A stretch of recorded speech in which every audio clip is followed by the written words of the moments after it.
संध्याकाळ काही लोकांसाठी दिवस संपण्याची वेळ असते. ऑफिस संपतं, कॉलेज संपतं, दुकान बंद होतं, पण काही लोकांसाठी संध्याकाळ म्हणजे दिवसाचा शेवट नसतो. ती असते दिवसाची दुसरी सुरुवात. आणि त्या लोकांमध्ये मीही आहे. जेव्हा ही भांडी हातात घेते ना, तेव्हा मला कधीच फक्त भांडी दिसत नाहीत. मला दिसतं एक घर, एक कुटुंब, या घरातल्या प्रत्येक व्यक्तीची काळजी. ही भांडी जागेवर ठेवताना मी फक्त स्वयंपाकाची तयारी करत नसते. मी एका दिवसाचा थकवा बाजूला ठेवून पुन्हा एकदा माझ्या माणसांसाठी उभी असते. खरं सांगू, घरकामाला कधीच टाळ्या मिळत नाहीत. याला सुट्टी नसते, याला पगार नसतो, याला प्रमोशनही नसतं. पण या कामांमुळे घराला घर पण मिळतं. आणि हे मला रोज नव्याने जाणवतं. कुकर लावताना मला नेहमीच एकच विचार येतो, किती विचित्र आहे ना आयुष्य. कुकरमध्ये प्रेशर वाढलं तर शिट्टी वाजते, पण माणसाच्या आयुष्यात प्रेशर वाढलं तर तो शांत होतो. हसणं कमी होतं, स्वतःसाठी वेळ कमी होतो आणि कधी कधी स्वतःशी बोलणंही बंद होतं. मीही अनेकदा अशीच होते. सगळ्यांसमोर हसते, पण मनात हजार विचार सुरू असतात. आजचा व्हिडिओ कसा होईल? लोकांना आवडेल का? कधी माझं चॅनल मोठं होईल? TETचा अभ्यास पूर्ण होईल का? मी खरंच सगळं नीट करते का? हे प्रश्न दररोज माझ्यासोबत स्वयंपाकघरात येतात. भाजी धुताना पाण्याबरोबर थकवाही वाहून जावा असं कितीतरी वेळा वाटतं. पण थकवा इतक्या सहज जात नाही. तो चेहऱ्यावर दिसत नाही एवढंच. आपल्या समाजात आई थकली आहे हे कोणी विचारत नाही. कारण सगळ्यांना वाटतं आई म्हणजे कायम तयार असणारी व्यक्ती. पण आई ही माणूसच असते. तिलाही कधी शांत बसावं असं वाटतं. तिलाही कधी काहीच करू नये असं वाटतं. पण ती थांबत नाही, कारण तिचं थांबणं संपूर्ण घराला जाणवतं.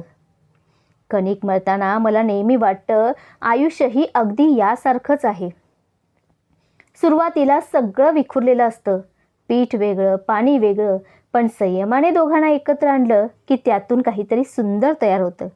आपल्या स्वप्नाचंही तसंच असतं. आज आपण मेहनत करतो, उद्या परिणाम दिसत नाही, परवा पण नाही, पण एका दिवशी मागं वळून पाहिलं की लक्षात येतं, अरे हे सगळं वाया गेलं नव्हतं. माझ्याही यूट्यूबचा प्रवास असाच आहे. एका व्हिडिओला 100 व्ह्यूज, दुसऱ्याला 1000, कधी 10 कमेंट, कधी एकही नाही. पूर्वी अशा गोष्टींनी मन खूप खचायचं. कदाचित माझ्याकडून होत नाही असं वाटायचं. पण आता मी व्ह्यूज मोजणं कमी केले. आता मी प्रयत्न मोजायला सुरुवात केला आहे. कारण व्ह्यूज माझ्या हातात नाही, पण सातत्य ते पूर्णपणे माझ्या हातात आहे. आज मी कणिक मळते, नंतर व्हिडिओ एडिट करेन, रात्री अभ्यास करेन आणि पुन्हा नव्याने सकाळी सुरुवात करेन. कारण स्वप्न पूर्ण करणाऱ्या लोकांचं एकच गुपित असतं, ते कंटाळले तरी थांबत नाहीत. ते दमले तरी थांबत नाहीत. त्यांना रस्ता लांबचा वाटला तरी ते चालत राहतात. आणि मला वाटतं मी सुद्धा आता त्या प्रवासात आहे. अजून खूप दूर जायचं आहे, पण आता मागे वळून बघायचं नाही. दिवसभरातला हा माझा सर्वात आवडता क्षण. फक्त 2 मिनिटांचा, पण या 2 मिनिटात मी पुन्हा स्वतःला भेटते. देवासमोर दिवा लावताना मी फार मोठ्या गोष्टी मागत नाही. मी रोज श्रीमंत व्हायचं मागत नाही. एका रात्रीत यश मिळावं असंही मागत नाही. मी फक्त एवढंच म्हणते, देवा आज जसं धैर्य दिलंस तसंच उद्याही दे. माझ्या घराला आनंद दे, माझ्या मुलांना चांगले संस्कार दे आणि माझ्या स्वप्नांवरचा माझा विश्वास कधी कमी होऊ देऊ नको. कारण कधी कधी प्रार्थना म्हणजे चमत्कार मागणं नसतं. प्रार्थना म्हणजे पुन्हा उभं राहण्याची ताकद मागणं असतं. या शांततेत मी स्वतःला एक प्रश्न विचारते, माधवी तू आनंदी आहेस ना? आणि उत्तर नेहमी सारखंच नसतं. काही दिवस मन भरलेलं असतं, काही दिवस मन रिकामं असतं. काही दिवस व्हिडिओ छान चालतो, काही दिवस वाटतं एवढी मेहनत करूनही काहीच बदलत नाही. पण या दिव्याची ज्योत मला एक गोष्ट शिकवते, अंधार कितीही मोठा असला तरी छोटी ज्योत त्याला हरवू शकते. मग एक छोटंसं सातत्य माझं आयुष्य का बदलू शकत नाही? मी पुन्हा नव्या भूमिकेत जाते, आई आणि शिक्षिका. चल आधी गृहपाठ करूया, ही वाक्य मी रोज म्हणते, पण रोज त्यामागची भावना वेगळी असते. मुलांना शिकवताना माझे आई बाबा आठवतात. त्यांनीही कदाचित त्यांच्या थकलेल्या शरीराने माझ्यासाठी वेळ काढला असेल.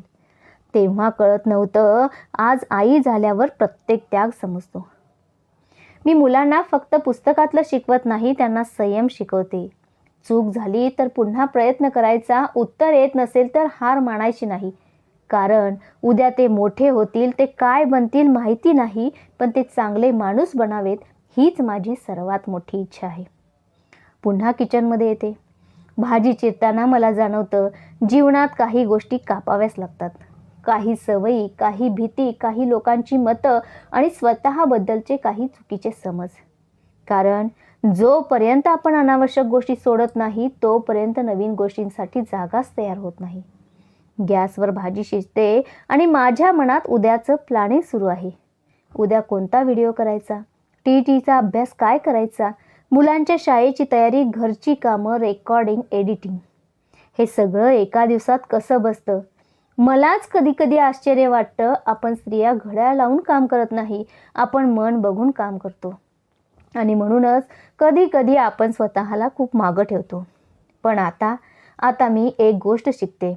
घरावर प्रेम करणं महत्त्वाचं आहे, पण स्वतःच्या स्वप्नांवर प्रेम करणंही तितकंच महत्त्वाचं आहे. कारण आनंदी आई आनंदी घर घडवते. चपाती करताना मी कधीच घाई करत नाही, कारण घाई केली तर चपातीही नीट होत नाही आणि आयुष्यही. आजच्या काळात आपण सगळेच खूप घाईत आहोत. लवकर यश, लवकर पैसा, लवकर नाव, पण निसर्गात एकही गोष्ट घाईने घडत नाही. स्वप्न खरी व्हायलाही वेळ लागतो. म्हणून आता मी घाई करणं सोडले. मी फक्त रोज थोडंसं पुढं जाणं निवडले. जेवण वाढताना मी प्रत्येक वेळी एकच गोष्ट अनुभवते. आपण दिवसभर कितीही थकलो असलो तरी आपल्या माणसांचं पोट भरलेलं पाहिलं की मन आपोआप शांत होतं. कदाचित यालाच समाधान म्हणत असतील. जेवण झालं, किचन आवरलं, सगळे आपापल्या कामाला गेले. बाहेरून पाहिलं तर वाटलं दिवस संपला, पण माझ्यासाठी अजून नाही. काही जण विचारतात इतकं सगळं करून व्हिडिओ बनवायला वेळ कसा मिळतो? खरंच सांगू, वेळ मिळत नाही, वेळ काढावा लागतो. कधी झोपेतून, कधी आरामातून, कधी स्वतःसाठी राखून ठेवलेल्या वेळेतून. कारण स्वप्न फक्त इच्छा ठेवणाऱ्यांची पूर्ण होत नाहीत, त्यासाठी रोज थोडं थोडं जगणाऱ्यांची पूर्ण होतात. जर तुम्ही हा व्हिडिओ शेवटपर्यंत पाहत असाल तर कदाचित तुमच्याही आयुष्यात अशीच एखादी संध्याकाळ असेल जिथे सगळ्यांची कामं संपतात पण तुमची सुरू होतात.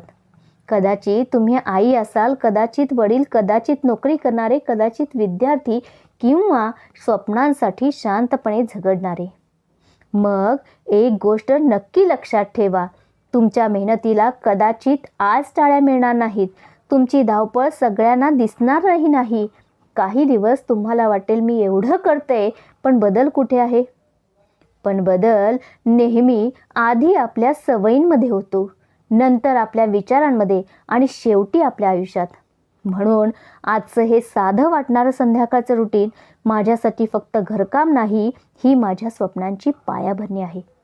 जर तुम्ही तुमच्या स्वप्नांसाठी शांतपणे मेहनत करत असाल तर स्वतःला एक वचन द्या, मी थकू शकते पण थांबणार नाही. कारण प्रत्येक मोठ्या यशामागे अशाच हजारो शांत, साध्या आणि कुणालाही न दिसणाऱ्या संध्याकाळी असतात. आणि कदाचित आजची संध्याकाळ तुमच्या आणि माझ्या त्या 1000 संध्याकाळांपैकी एक आहे. चला एकमेकांना प्रेरणा देत आणि प्रेरणा घेत राहूया. Inspire and be inspired. धन्यवाद.